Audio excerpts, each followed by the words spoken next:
The Duke and the King in the Adventures of Huckleberry Finn. Let the cold world do its worst. One thing I know, there's a grave somewhere for me. The world may go on just as it always done, and take everything from me. Loved ones, property, everything. But it can't take that. Someday I'll lie down in it and forget it all, and my poor broken heart will be at rest. Thus says the self-proclaimed Duke of Bridgewater as he introduces himself to Huck and Jim in The Adventures of Huckleberry Finn, the direct sequel of Mark Twain's The Adventures of Tom Sawyer. The work is among the first in American literature to be written throughout in vernacular English, characterized by local color regionalism. The book is set in a southern antebellum society and is known to be a scathing satire on entrenched attitudes, particularly racism, as well as for its colorful descriptions of people and places along the Mississippi River. As the Duke tells a sad tale of his hopeless circumstances, with him is his companion who shares a similar pitiful tale, even going so far as to one-up him. His companion is an older man in his 70s, who claims to be the self-styled Dauphin, Louis XVII, going on to say, "Yes, gentlemen, you see before you, in blue jeans and misery, the wandering exiled, trampled on and suffering, rightful King of France." Join us today as we examine the infamous conmen, the Duke and the King, in Mark Twain's great American novel, The Adventures of Huckleberry Finn. Now please, sit back and enjoy this episode of Lit Tips. Sorry to disappoint you, but these are not a real Duke and King. No, they're grifters out to con the people of more than one riverside town. The conmen enter the narrative as inconvenient and troublesome as their reputation will soon reveal. After a few peaceful days on the raft, Huck is searching for some berries in a creek when he comes upon two desperate men. The men are obviously being chased, and Huck tells them how to lose the dogs, helping them escape. The men, one around 70 and the other around 30 years old, join Huck and Jim on the raft. Together, the Duke and King portray themselves as down-and-out victims in order to curry favor through pity and to conceal their fraudulent intentions. Despite their efforts, Huck believes the men are simple conmen but decides not to challenge them in order to keep the peace.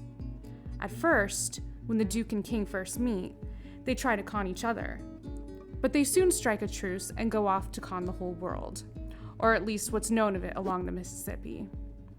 Like as not, we got to be together a blame long time on this here raft, Bilgewater. And so what's the use o' your being sour? It'll only make things uncomfortable. It ain't my fault I weren't born a duke. It ain't your fault you weren't born a king. So what's the use to worry? Make the best o' things the way you find 'em, says I. That's my motto. This ain't no bad thing that we've struck here. Plenty grub and an easy life. Come, give us your hand, Duke, and let's all be friends. Talk about meet cute. Our first impressions of this duo gives us the sense that the Duke holds the higher moral ground of the pair, which isn't really saying much.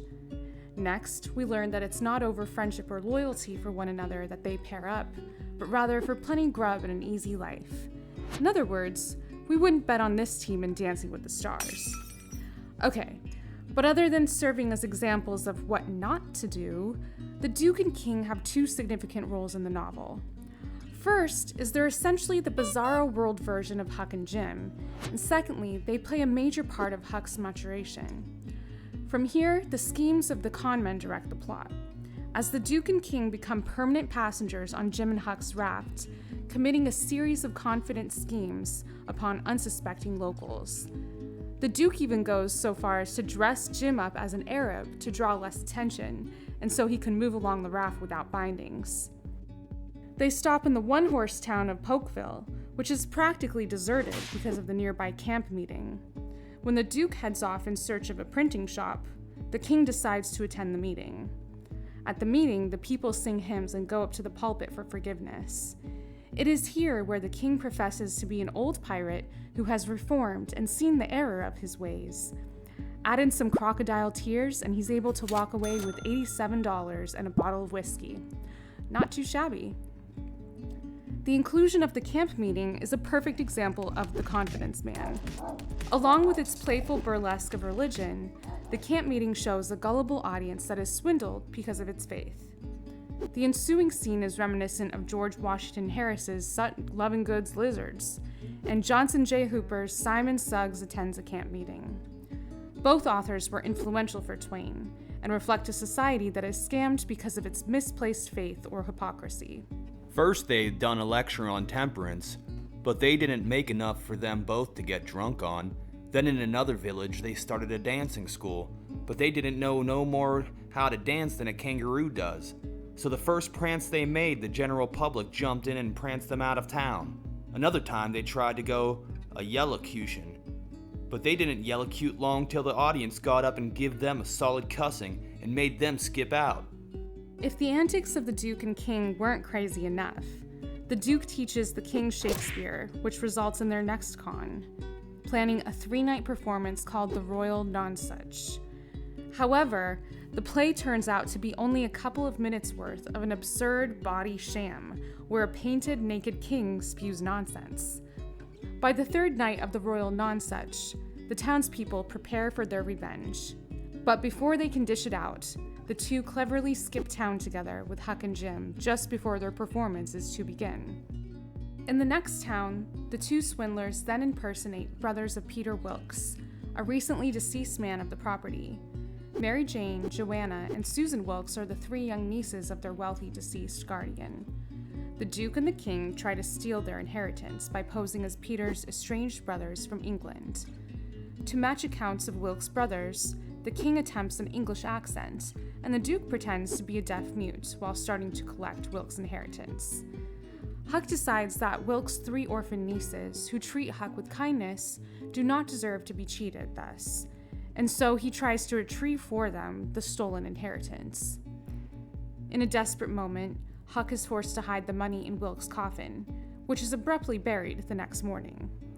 After the failed attempt to defraud the Wilkes nieces, Huck describes the subsequent series of attempt cons by the Duke and the King. The tone of the passage is humorous, since it shows that the con men are as inept as they are persistent.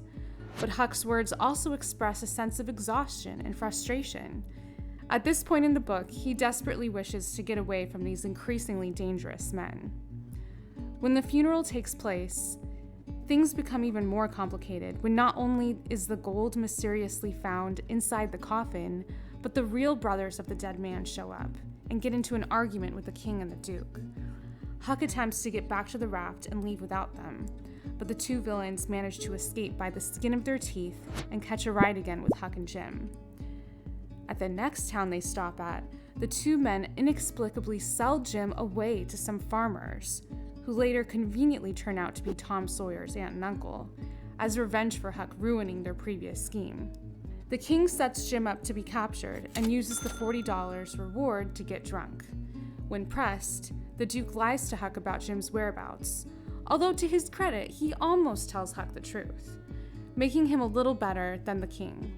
At least he's not a complete sociopath like his older counterpart. It is not until later, when Jim tells the family about the 2 grifters and the new plan for the Royal Nonsuch, that the townspeople capture the Duke and the King, who are deservingly tarred and feathered and ridden out of town on a rail. The Duke and the King serve as an important reminder of what Huck and Jim could become without their morals. At first, Huck is having a grand old time. No rules, no sitting up straight, and definitely no Sunday school. Soon enough, he starts to wonder if maybe life on the lam isn't so great after all, especially when the King and Duke start trying to cheat the Wilkes nieces out of their inheritance. And when the Duke and King end up tarred and feathered, Huck realizes that he's probably better off staying on the right side of the law, and that's a lesson worthy of royalty. The 2 are selfish, greedy, deceptive, and debauched, but sometimes their actions expose and exploit societal hypocrisy in a way that is somewhat attractive and also rather revealing. Though the exploits of the Duke and King can be farcical and fun to watch, the 2 demonstrate an absolute hideous lack of respect for human life and dignity. At first, the men appear harmless, and Huck quietly rejects their preposterous claims of royalty. His recognition of their true character is important, for he understands that the two pose a particular threat to Jim. Huck's insight, however, is not surprising, for the men are simply exaggerations of the characters that Huck and Jim have already encountered during their journey. Huck has learned that society is not to be trusted, and the Duke and King quickly show that his concern is legitimate. We hope that you like this edition of Lit Tips. As always, hit that like button if you like what we're doing. Subscribe for more videos on literature, from your favorites to the plain obscure. Hit that bell if you want to be notified when videos drop, and leave a comment with your thoughts on this video, along with suggestions for any books or authors you'd like us to cover in future episodes. Until next time, keep reading.